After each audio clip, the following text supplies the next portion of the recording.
गणेशोत्सवाच्या दरम्यान सोलापूर शहरात शांतता आणि सुव्यवस्था अबाधित राखण्यासाठी रात्री 10:30 पर्यंत दुकानं बंद करण्यात येत आहेत। त्या अनुषंगाने शहरात पोलीस फिरत आहेत।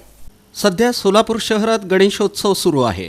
जागोजागी मंडप मारण्यात आले आहेत। मात्र रात्री 10 नंतर शहरातील रस्त्यांवर गर्दी होऊ नये यासाठी सर्व प्रकारच्या आस्थापना अर्थात दुकानं आणि हातगाड्या बंद करण्याच्या सूचना देण्यात आल्या आहेत। फौजदार चौडी पोलीस ठाणे, जेल रोड पोलीस ठाणे, सदर बाजार पोलीस ठाणे, विजापूर नाका पोलीस ठाणे, सलगर वस्ती police Thane, MIDC police Thane आणि जोडभाई पेठ पोलीस ठाणे या हद्दींमध्ये संबंधित पोलीस अधिकारी आणि कर्मचारी 10 वाजता पेट्रोलिंगला सुरुवात करत आहेत। 10:30 पर्यंत सर्व दुकानं आपापल्या हद्दीमध्ये बंद केली जात आहेत। मेडिकल, दवाखाना या जीवनावश्यक गोष्टी वगळता सर्व आस्थापना या बंद केल्या जात आहेत। दरम्यान चौकांमध्ये घोळका करून थांबणाऱ्या तरुणांनाही आता घरी जाण्याचा सल्ला दिला जात आहे।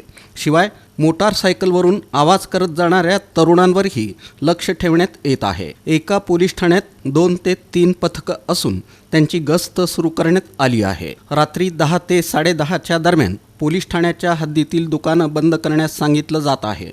त्यामुळं दररोज त्यावेळेत दुकानं बंद झाली पाहिजेत। सूचना देऊनही त्याचं पालन न झाल्यास कारवाई केली जाणार आहे। रस्त्याच्या कडेला हुल्लडबाजी करत थांबलेल्या तरुणांवरही कारवाई केली जाणार आहे। रात्री 10 ते 1:30 वाजण्याच्या दरम्यान शहरातील सर्व रस्ते हे मोकळे असले पाहिजेत।